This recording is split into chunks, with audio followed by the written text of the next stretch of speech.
Olá, boa noite. Você vai ver no Brasil TV de hoje homenagens às 4 crianças mortas na creche marcam o dia em Blumenau. Felipe Salles. A decisão mantém um assassino na cadeia por tempo indeterminado. Para tomá-la, o juiz considerou a necessidade de manter a ordem pública aqui em Blumenau. Ainda hoje eu estou de volta no Brasil TV com mais detalhes desse caso. Até já. Mãe e filha morrem num acidente grave no Paraná. Viviane Malman. O caminhão sem freio atingiu 6 carros, deixou 2 pessoas mortas e outras 6 feridas. Foi na BR-376 aqui em Ponta Grossa. Daqui a pouco os detalhes aqui no Brasil TV. O Ministério Público denuncia um motorista com sinais de embriaguez em Mato Grosso do Sul, Oswaldo Nóbrega. Matheus Eduardo Oliveira Tavares, de 28 anos, foi denunciado pela morte de outro jovem por causar o acidente na saída de uma festa open bar em setembro do ano passado. A FAB aperta o cerco contra o garimpo ilegal na terra Yanomami, em Roraima. Letícia Kellen. A Força Aérea Brasileira identificou diversos garimpos ativos e inativos, pistas de pouso clandestinas e exploração mineral de casterita no território. 7 cidades do Piauí decretam situação de emergência por causa da chuva. Ravi Marques. Rogério, daqui a pouco aqui no Brasil TV a gente vai falar sobre a situação de cidades do norte do Piauí que estão sofrendo com as fortes chuvas e alagamentos. É daqui a pouco aqui no Brasil TV. Moradores de Rio Branco começam a se recuperar da cheia do Rio Acre. Eudérico Silva. O Rio Acre segue invasante e algumas famílias já começaram a voltar para casa, Rogério. O Ministério da Agricultura e Pecuária proíbe que a vacina contra a aftosa seja estocada, vendida e usada em Mato Grosso. Bárbara Fava. A medida do Ministério faz parte do plano que prevê que o estado do Mato Grosso seja livre da febre aftosa sem vacinação nos próximos anos. Você vai ver também a movimentação intensa nos mercados de peixe de Maceió. Igor Albuquerque. Teve gente que madrugou na porta do centro pesqueiro e também dos mercados públicos aqui de Maceió para tentar comprar o peixe mais em conta. Já já a gente mostra toda essa movimentação aqui no Brasil TV, viu, Rogério? E no interior de São Paulo teve a tradicional procissão da Via Sacra em Aparecida. Tiago Bezerra. Desde bem cedo os fiéis participaram da celebração da Sexta-feira da Paixão no Santuário Nacional de Aparecida, no Vale do Paraíba, interior do estado de São Paulo. Hoje é Sexta-feira da Paixão, 7 de abril, e o Brasil TV já está no ar.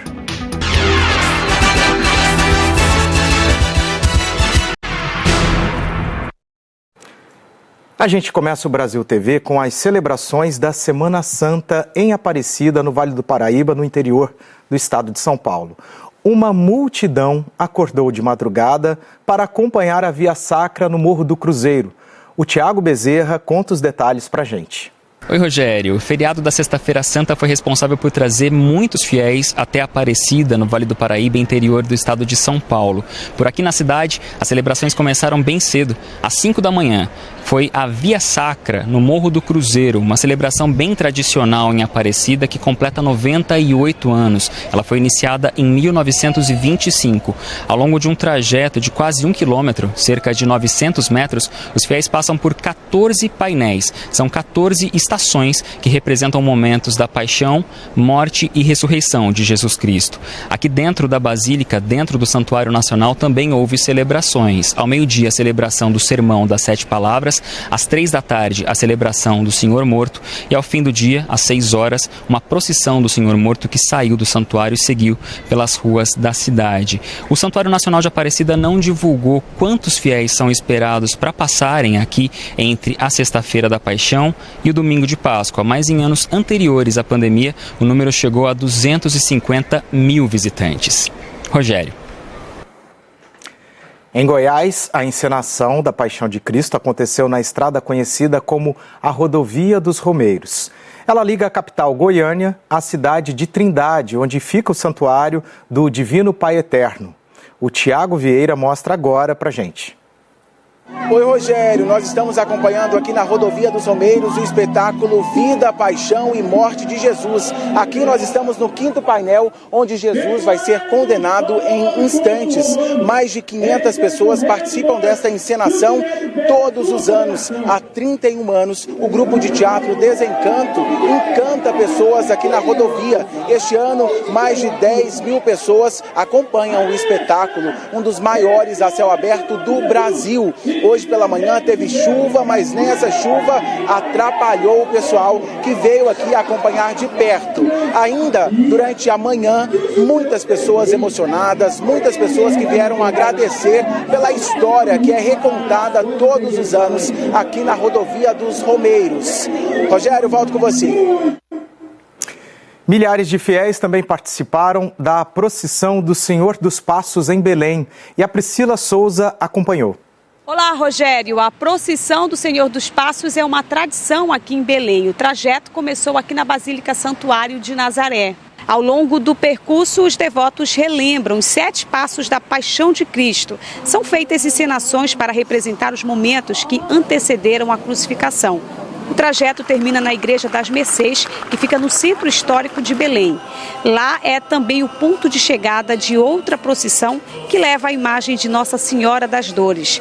Para os católicos, esse momento simboliza a caminhada de Nossa Senhora ao encontro do Filho. A programação da Sexta-feira Santa em Belém também incluiu o Sermão das 7 Palavras, conhecida como a Missa das 3 Horas de Agonia. Até o final do dia, em outras igrejas de Belém, serão feitas celebrações sobre a crucificação de Cristo. Volto contigo, Rogério. A gente volta ainda nesta edição do Brasil TV com as vendas para Páscoa, a busca pelos itens do almoço de domingo e a solidariedade, tão importante nesta data. Um paramotor caiu no mar em Itamaracá, no litoral norte de Pernambuco. Pai e filho estavam a bordo. O filho morreu e o pai ficou ferido. O João Neto tem as informações direto do local do acidente. O acidente aconteceu na praia do Sossego, na ilha de Itamaracá, no litoral norte de Pernambuco. De acordo com informações do SAMU, pai e filho estavam na aeronave quando o motor apresentou um problema e ocasionou a queda. Esse acidente ocorreu por volta das 11 horas da manhã de hoje. 2 ambulâncias do SAMU foram acionadas. Mas antes do socorro chegar, Alan Cabral, de 37 anos, não resistiu e morreu. O pai, Luiz Cláudio, de 65 anos, foi atendido e agora se recupera do trauma. Um helicóptero da Secretaria de Defesa Social foi acionado para o socorro. O filho estava amarrado com as cordas do paramotor e por isso se afogou.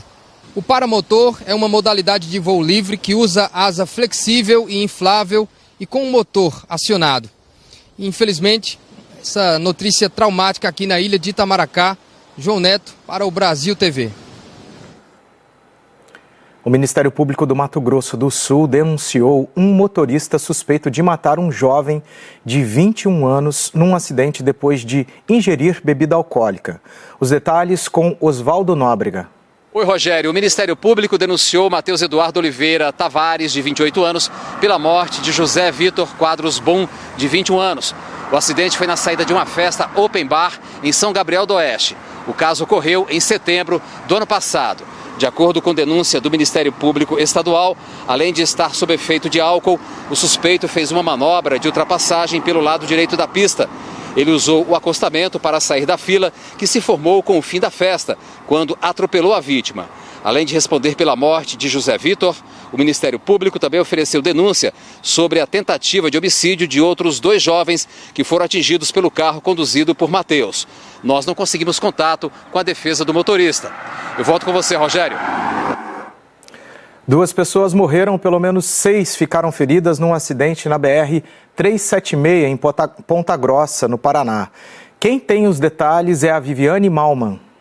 Oi, Rogério. As 2 pessoas que morreram eram mãe e filho, moradores aqui de Ponta Grossa. Ela professora, 37 anos, ele uma criança de 7 anos de idade. Eles estavam em um carro que foi prensado por um caminhão que, segundo a Polícia Rodoviária Federal, estava com problema nos freios. O sistema de freios deles estava com defeito, havia mangueiras que estavam isoladas, sistemas do freio, algumas partes com falta de peças, o que compromete totalmente a eficiência, né, desse sistema, e também não vai parar o caminhão, né, suficientemente, ou nem parar o caminhão. O cronotacógrafo, instrumento que mede a velocidade, o tempo de direção, a distância percorrida, não estava em pleno estado de conservação e funcionamento. O acidente foi na noite de ontem, aqui na BR-376, em Ponta Grossa, na pista que liga a cidade a Curitiba, capital aqui do estado do Paraná. Teve um primeiro acidente na rodovia, então o trânsito estava lento, com congestionamento, com fila.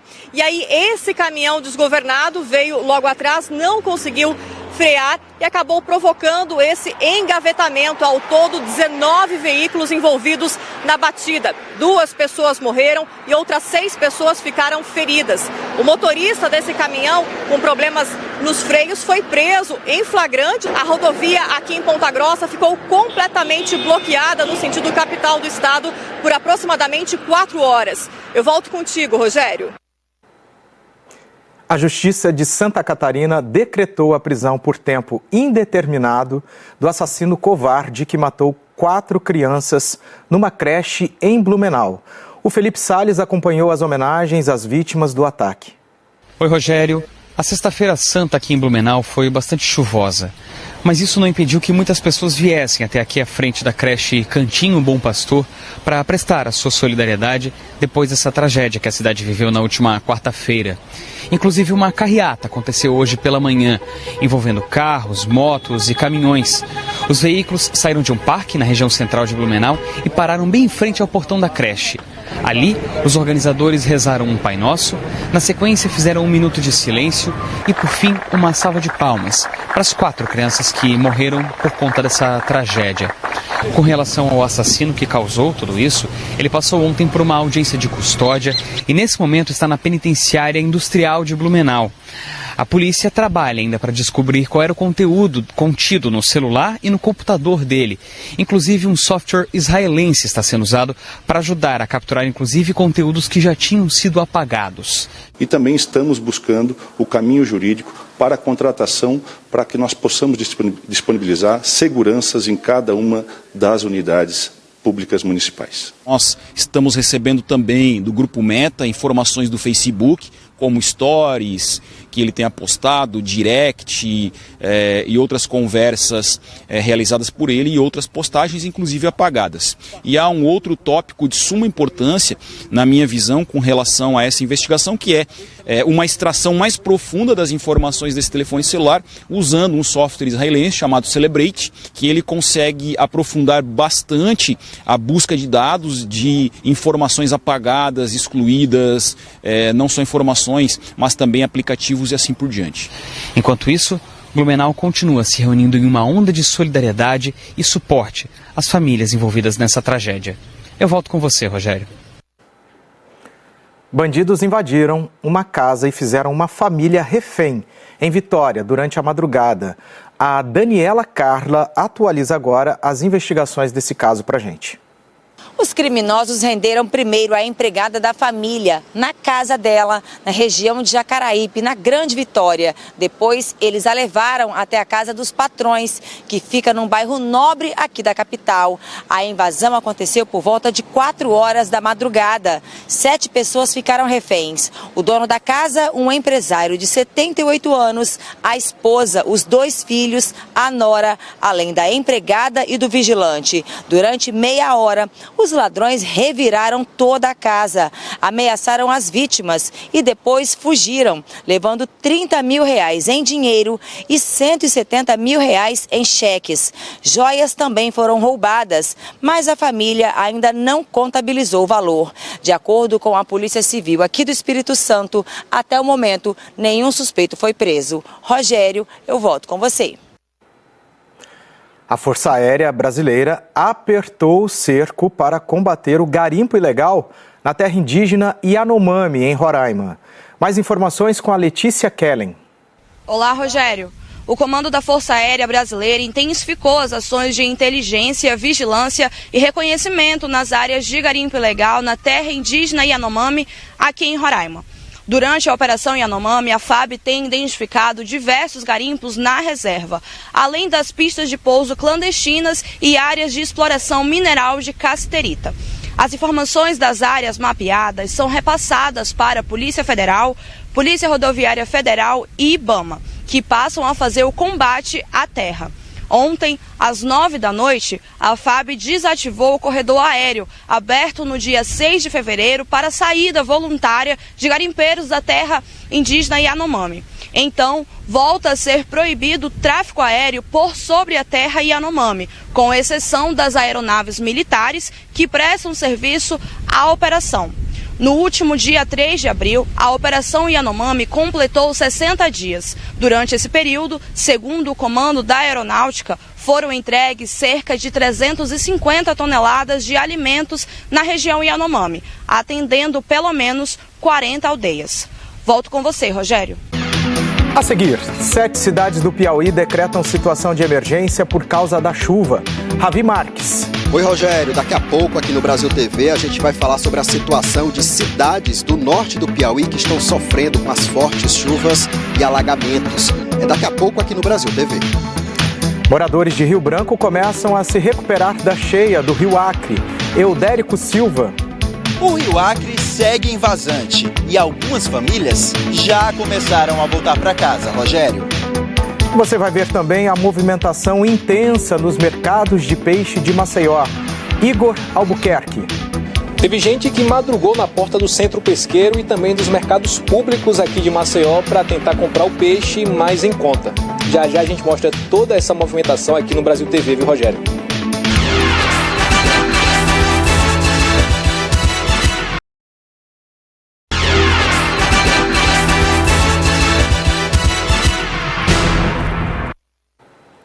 O Brasil TV está de volta com a situação da chuva no Maranhão. Mais de 60 cidades do estado estão em situação de emergência por causa da chuva. Prefeituras enfrentam o desafio de abrigar milhares de pessoas que perderam as casas em enchentes. O Davi Araújo tem as informações. Olá, o rio Mearim, que passa pela cidade de Trizidela do Vale, chegou à marca de 12 metros acima do nível normal. Mas entre ontem e hoje, ele recuou 15 centímetros. Só que ruas e avenidas do município continuam alagadas, impedindo o comércio de funcionar. 5 escolas também foram atingidas pelas águas. 7 estão servindo de abrigo para as famílias que foram retiradas das suas casas. E 4 que ficam na zona rural tiveram acesso bloqueado. Por causa disso, a prefeitura do município decidiu antecipar as férias escolares agora para o mês de abril. Em todo o Maranhão, 9 rios já transbordaram. 63 municípios decretaram situação de emergência e 36 mil famílias sofrem pelas consequências das chuvas. Dessas, 7.700 estão desalojadas ou desabrigadas. Enquanto isso, a Defesa Civil já distribuiu 150 toneladas de alimentos para as famílias atingidas pelas chuvas. Davi Araújo, para o Brasil TV. Em 6 dias, choveu a média prevista para todo o mês de abril em Teresina. O Ravi Marques conta que moradores do norte do Piauí também estão sofrendo com a chuva. Olá, Rogério. Aqui no Piauí, pelo menos 7 cidades, todas da região norte do estado, decretaram situação de emergência por causa das chuvas.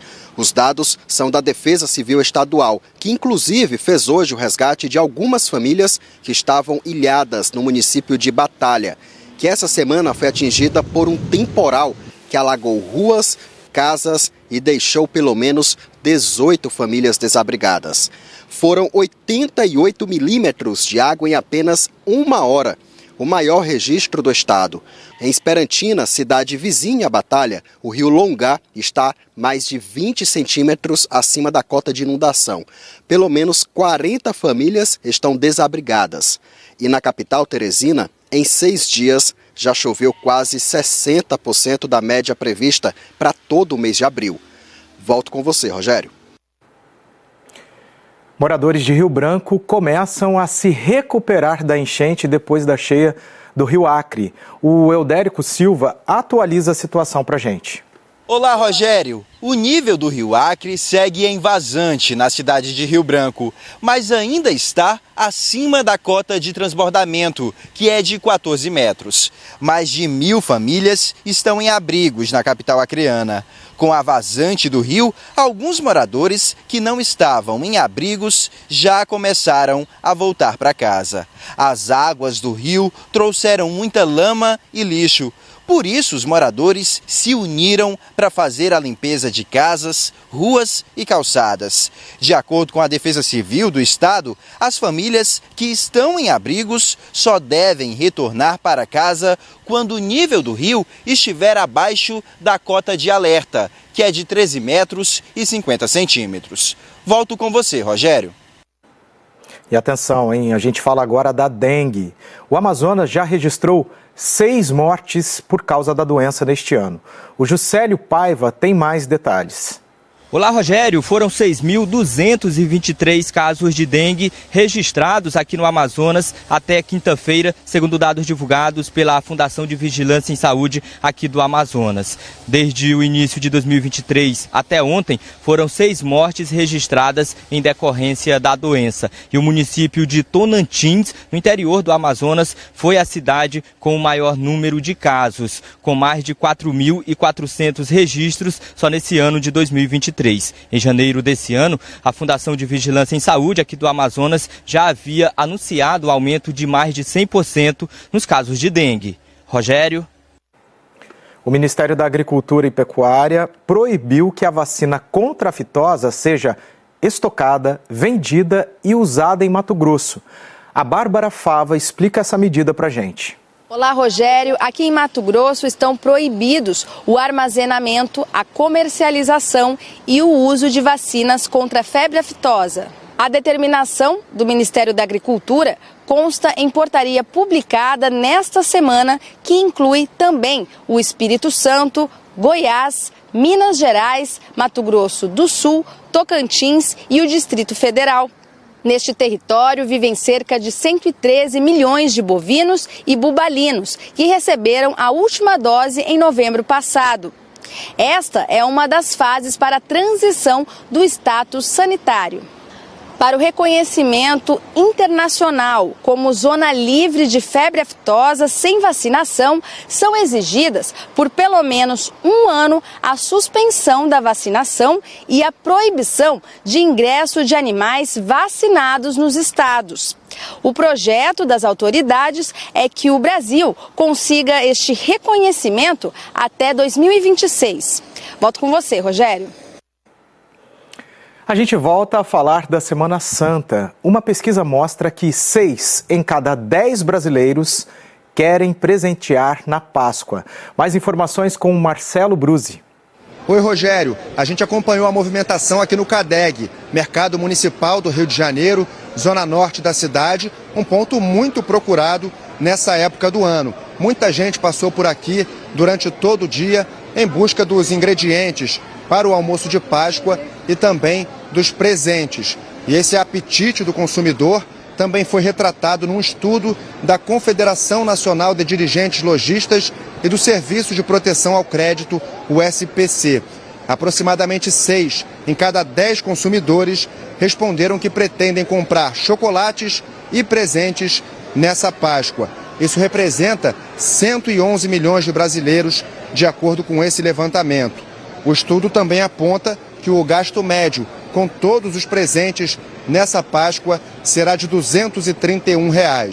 50% dos entrevistados disseram que vão comprar os tradicionais ovos de chocolate industrializados, enquanto 45% dos consumidores estão atrás dos bombons e das caixas de chocolate.